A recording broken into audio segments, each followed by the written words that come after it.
വരുത്തിവെച്ച ദുരന്തമാണ്. ഈ കാര്യത്തിൽ തമിഴ്നാട്ടിലെന്നല്ല കേരളത്തിലെന്നല്ല പലയിടത്തും പ്രത്യേകിച്ച് അങ്ങനെ ഉദ്ദേശ ലക്ഷ്യങ്ങളൊന്നും ഇല്ലാതെ രാഷ്ട്രീയ പാർട്ടികൾ രൂപപ്പെടുക, പിന്നീട് അതൊരു ആൾക്കൂട്ടമായി പിന്നെ ഐഡിയോളജിയൊക്കെ പിന്നെ എഴുതി ചേർത്താൽ മതി എന്ന് പറയുന്ന ഒരു രീതിയൊക്കെ ഉണ്ട്.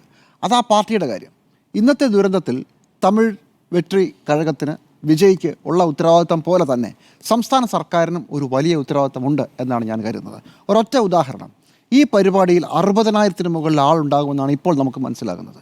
ഇത് തമിഴ് സർക്കാരിന്, പോലീസ് സംവിധാനത്തിന് മനസ്സിലായില്ല എന്ന് ഞാൻ കരുതുന്നില്ല. അതിനുള്ളൊരു കാരണം, ഇപ്പോൾ പല ഇതുപോലെയുള്ള സ്റ്റാമ്പീഡുകളും ഒറ്റപ്പെട്ട സംഭവങ്ങളാണ്. പെട്ടെന്നൊരിടത്ത് ആൾ കൂടുന്നു. തമിഴ്നാട്ടിൽ തന്നെ ജയലളിതയുടെ കാലത്ത് പ്രളയത്തിൻ്റെ ദുരിതാശ്വാസ സഹായം തേടി ആളുകൾ കൂട്ടം കൂടിയിട്ട് 43 പേർ മരിച്ചതാണ് തമിഴ്നാട്ടിലെ ഇതിനു മുമ്പുള്ള ഏറ്റവും വലിയ ദുരന്തം. അതൊക്കെ ഒറ്റപ്പെട്ട സംഭവങ്ങളാണ്. പക്ഷേ വിജയുടെ പരിപാടിയിലെ ഇതുപോലൊരു അപകടം പലരും പ്രതീക്ഷിച്ചിരുന്നതാണ്. ഒരുപാട് പേർ മുന്നറിയിപ്പ് നടത്തിയതാണ്. എന്നാണ് ഈ പരിപാടി തുടങ്ങുന്നത്? സെപ്റ്റംബർ 13-ാം തീയതിയാണ് ആദ്യത്തെ വിജയുടെ റാലി തുടങ്ങുന്നത്. അന്ന് തന്നെ വളരെ വലിയ അപകടത്തിൽ നിന്ന് വിജയും വിജയുടെ പാർട്ടിയും വിജയുടെ അണികളും കഷ്ടിച്ചാണ് രക്ഷപ്പെട്ടത്. എല്ലാ ശനിയാഴ്ചയും വിജയ് തമിഴ്നാട് മുഴുവൻ റാലി നടത്തും എന്നാണ് പറഞ്ഞിരുന്നത്. അന്ന് ആദ്യം ട്രിച്ചിയിലാണ് പരിപാടി. അന്ന് 4 പരിപാടി അനൗൺസ് ചെയ്തിരുന്നു. ട്രിച്ചിയിൽ, പെരുമ്പല്ലൂർ, അരിയല്ലൂർ, കുന്നം. ഇതിൽ ബാക്കി 3 വിജയ്ക്ക് പരിപാടി നടത്താൻ പറ്റിയില്ല. ആകെ പെരുമ്പല്ലൂർ പോയി ഒന്ന് കൈവീശി കാണിച്ചിട്ട് വിജയ്ക്ക് തിരിച്ചു പോരേണ്ടി വന്നു. കാരണം അത്രയും വലിയ ജനക്കൂട്ടമായിരുന്നു.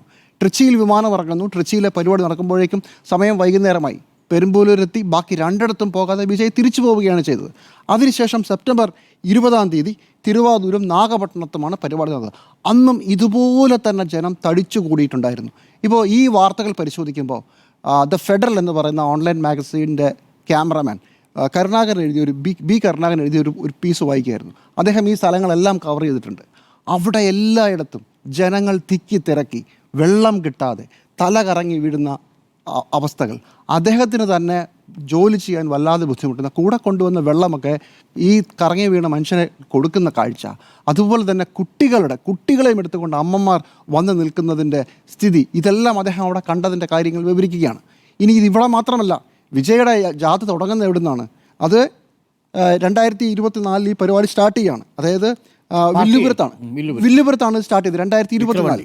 അതിനുശേഷം 2 സ്റ്റേറ്റ് കോൺഫറൻസ് നടന്നു, വികിരവണ്ടിയും അതുപോലെ തന്നെ മധുരയും. ഇവിടെയും ഇത് തന്നെയായിരുന്നു അവസ്ഥ. ആൾക്കൂട്ടം എന്ന് പറഞ്ഞാൽ പ്രതീക്ഷിക്കാവുന്നതിനപ്പുറമുള്ള ആൾക്കൂട്ടം.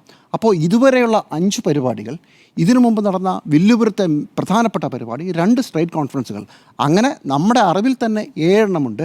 ഈ 7-ൽ 6 വളരെ വലിയ പ്രശ്നമുണ്ടായെന്നും ആളുകൾ കഷ്ടിച്ച് രക്ഷപ്പെട്ടെന്നും പലരും ബോധം കെട്ട് വീണെന്നും മാധ്യമപ്രവർത്തകർക്ക് പോലും വളരെ ബുദ്ധിമുട്ടി കുഴഞ്ഞു വീണു എന്നുമുള്ള വാർത്തകൾ വന്നു കഴിഞ്ഞതാണ്. അത് തമിഴ്നാട്ടിലെ എല്ലാ മാധ്യമപ്രവർത്തകർക്കും അവിടെ എല്ലാവർക്കും അറിയാം, പത്രങ്ങളിലൊക്കെ വന്ന വാർത്തയാണ്.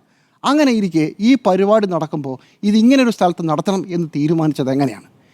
വിജയെ പാർട്ടിയെ സംബന്ധിച്ചിടത്തോളം ഞാൻ അത്ഭുതപ്പെട്ടു പോയത് ഇന്ന് ഈ പരിപാടി കാണുമ്പോൾ, എങ്ങനെയാണ് ഒരു തെരുവിലൂടെ ഒരു മൈതാനത്ത് എന്താ പരിപാടി നടത്താത്തത്? അപ്പോൾ അതിന് പറയുന്നത് കാരണം, വിജയെ കളിയാക്കി വിളിക്കുന്നത് അദ്ദേഹം വല്ലപ്പോഴുമൊക്കെ രാഷ്ട്രീയം നടത്തുന്ന നടനാണ്, രാഷ്ട്രീയ നേതാവായിട്ടില്ല. അപ്പോൾ അതുകൊണ്ട് സ്റ്റേഡിയത്തിൽ നടത്തിയാൽ പോരാ, ജനങ്ങൾക്കിടയിലൂടെ തന്നെ വിജയ്ക്ക് പോകണം. അതുകൊണ്ട് വിജയ് റാലി നടത്തും. ഇത് ഇപ്പോൾ പരിപാടി നടക്കുന്ന സ്ഥലം, അത് വേലുച്ചാമിപുരം എന്ന് പറയുന്നത് അതൊരു റോഡാണ്, 4 ലൈൻ റോഡാണ്. ആ റോഡിൻ്റെ എൻഡിലൊരു റൗണ്ടാനയുണ്ട്. അവിടെയാണ് ഈ പരിപാടി നടക്കുന്നത്. അവിടേക്ക് 60,000 പേർ തടിച്ചു കൂടും. പോട്ടെ, 30,000 പേർ തടിച്ചു കൂടിയാൽ പോലും വലിയ പ്രശ്നമാണെന്ന് മനസ്സിലാവാത്തതല്ലോ സംസ്ഥാന സർക്കാരിനും പോലീസ് സംവിധാനത്തിനും. അതോ ഇത്രയും നാളത്തെ പരിപാടികൾക്ക് ഇത്രയും വലിയ കുഴപ്പങ്ങൾ ഉണ്ടായിട്ടും ഇത് നടക്കട്ടെ എന്ന് സർക്കാർ വിചാരിച്ചതായിരിക്കുമോ? ഞാൻ അങ്ങനെ ഒരു ചാടിക്കയറി കൺക്ലൂഷനിലേക്ക് പോകുന്നില്ല. പക്ഷേ മനഃപൂർവ്വം സംസ്ഥാന സർക്കാരിനും പോലീസിനും 5 പൈസയുടെ പണിയെടുത്തിട്ടുണ്ടെങ്കിൽ ഇതുവരെയുള്ള അനുഭവങ്ങളുടെ പശ്ചാത്തലത്തിൽ മനസ്സിലാവേണ്ട കാര്യമാണ്, ഇന്നല്ലെങ്കിൽ നാളെ വിജയുടെ ഇതുപോലെയുള്ള റാലികളിൽ ഒരിടത്ത് ഇതുപോലൊരു പ്രശ്നം ഉണ്ടാകുമെന്ന്. 2 കാരണം: 1 ജനക്കൂട്ടം, 2 ഇദ്ദേഹം 4-5 മണിക്കൂർ വൈകിയേ വരും. അത് ഇതുവരെയുള്ള നടന്ന പരിപാടികളുടെ രീതിയാണ്. അപ്പോൾ സംസ്ഥാന പോലീസിൻ്റെ ഇന്റലിജൻസ് സംവിധാനത്തിന് ഇങ്ങനൊരു അപകടം അറിയാമായിരുന്നിട്ടും മനഃപൂർവ്വം ഇങ്ങനൊരു ദുരന്തത്തിലേക്ക് തള്ളിവിട്ടതാണോ? അന്വേഷണത്തിൽ കൂടെ വെളിപ്പെടാൻ പറ്റുകയുള്ളൂ.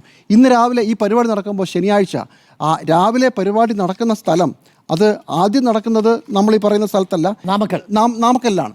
നാമക്കലിൽ പരിപാടി നടന്ന ശേഷം 3 മണി മുതൽ 10 മണി വരെയാണ് ഇവിടെ പരിപാടിക്ക് പോലീസിന് അനുമതി വന്നിരിക്കുന്നത്. കത്ത് നമുക്കിപ്പോൾ കിട്ടി.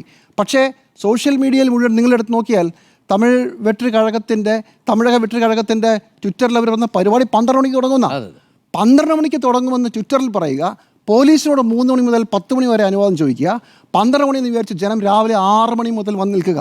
വിജയ വരുമ്പോൾ സമയം 7 രാത്രി. ഇത്രയും മണിക്കൂർ ജനം കുഴഞ്ഞു പോവുകയാണ്. അപ്പോൾ പോലീസിൻ്റെ മുമ്പിൽ തന്നെയുണ്ട് 12 മണിയും 3 മണിയും. ഇത് മനസ്സിലാവുന്ന കാര്യമേ ഉള്ളൂ. ഇതിൻ്റെ ഉത്തരവാദിത്തത്തിൽ നിന്ന് വിജയ് ഒഴിഞ്ഞു മാറാനാവില്ല എന്നുള്ള കാര്യത്തിൽ എനിക്ക് തർക്കമൊന്നുമില്ല. അത് നമ്മളെല്ലാവരും പറഞ്ഞു കഴിഞ്ഞതാണ്, എല്ലാവരും അത് വിശദമായി പറയുന്നതുമാണ്. പക്ഷേ എൻ്റെ ചോദ്യം, പോലീസ് സംവിധാനം എന്ത് ചെയ്യുകയായിരുന്നു? സർക്കാർ എന്ത് ചെയ്യുകയായിരുന്നു?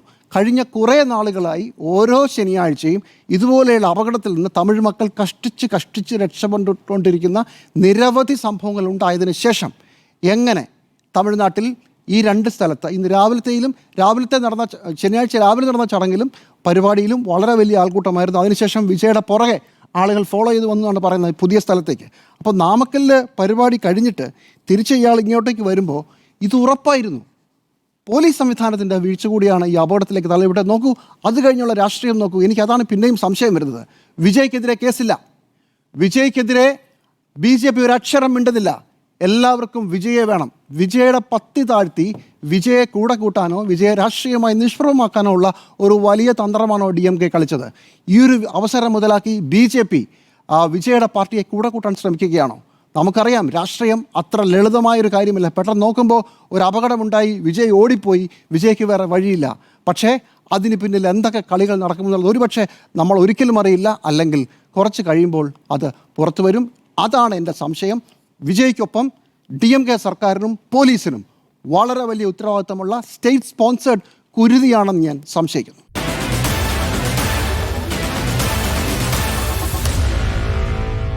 Meet the editors.